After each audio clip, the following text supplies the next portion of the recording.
Hypocrisy. Perhaps the finest talent humanity has ever perfected. It's a delicate art, really, saying one thing while doing another, wearing masks with such ease that even the wearer forgets what lies beneath. And if there's anyone who has mastered this craft to an almost admirable degree, it is Jules. With a smile that could light up a room and eyes that promised sincerity, she walked through life like a saint among sinners, offering advice she never followed, preaching values she had long since abandoned. She could condemn lies while spinning her own, advocate kindness while slipping daggers behind unsuspecting backs.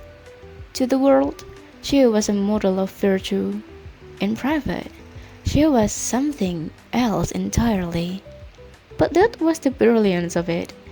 Jules didn't just practice hypocrisy, she wore it like a tailored suit, flawless and convincing, stitched from charm, intellect, and just the right amount of deceit. As the first and oldest daughter in her family, Jules often joked that she and her younger sister were raised by two entirely different sets of parents. It wasn't far from the truth.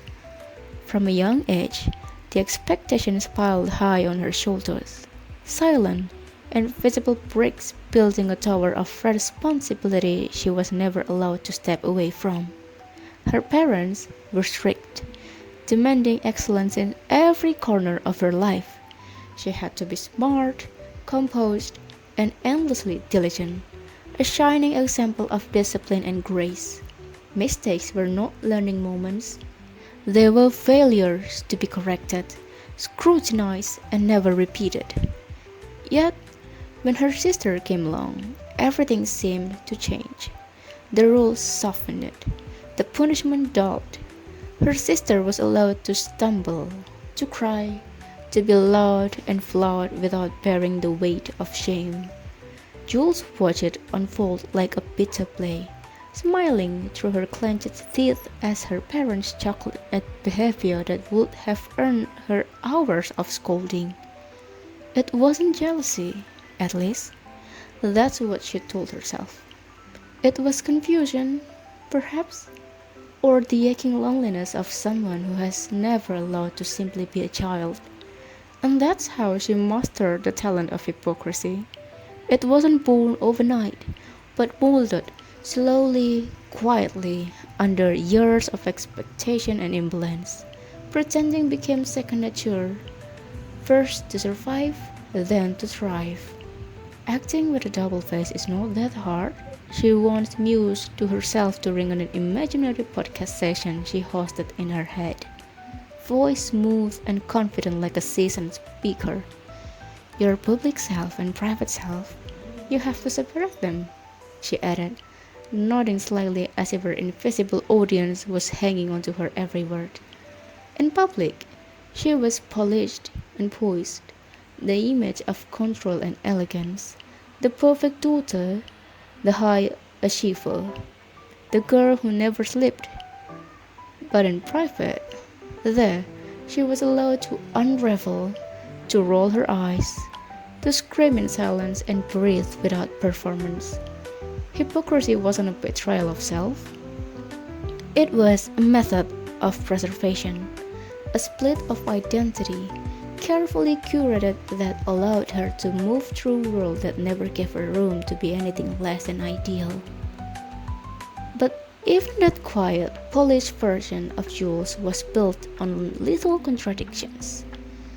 Hypocrisy wasn't just a shield, it became a quiet companion, a whisper in her ear every time she gave advice she barely followed.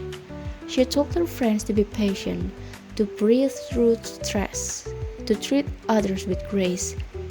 But on her private account, locked, hidden behind a meaningless username, she vented in curses and all caps, letting her frustration bleed into digital void. She swore under her breath when her laptop lagged, rolled her eyes when someone walked too slowly in front of her, silently cursed the world even when things didn't go her way.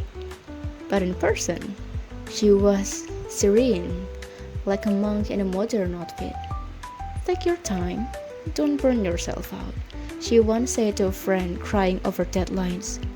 They thanked her, called her nice and wise. Jules smiled. Later that night, she sat in front of her screen at 1:57 a.m., furiously typing out of the first paragraph of a report due in 40 minutes. Her own planner was filled with neat handwriting and color-coded tabs, but most of it was fiction. She often scribbled in things after she'd done them, just to feel productive, she'd say. You should plan ahead. Even though she only opened her syllabus when the alarm bells rang, and it wasn't malicious, Jules didn't lie to hurt anyone. In fact, she wanted to help. She really did believe in patience, hard work, taking care of one's mental health. She just couldn't always do it. So she told others what she needed to hear, hoping that maybe, by saying out loud, she'd eventually follow through, that maybe her words would echo back and convince her to be better. It wasn't that Jules wanted to deceive anyone. She didn't sit in her room twirling invisible villainous mustaches. She just couldn't seem to be the person she claimed to be. It wasn't malicious, it was muscle memory. Years of being the eldest daughter, the role model, the patient one. Somewhere along the way, she learned how to say the right things even if she didn't believe them, to play the part even when the stage was empty, and when she looked in the mirror, sometimes she wondered who she actually was.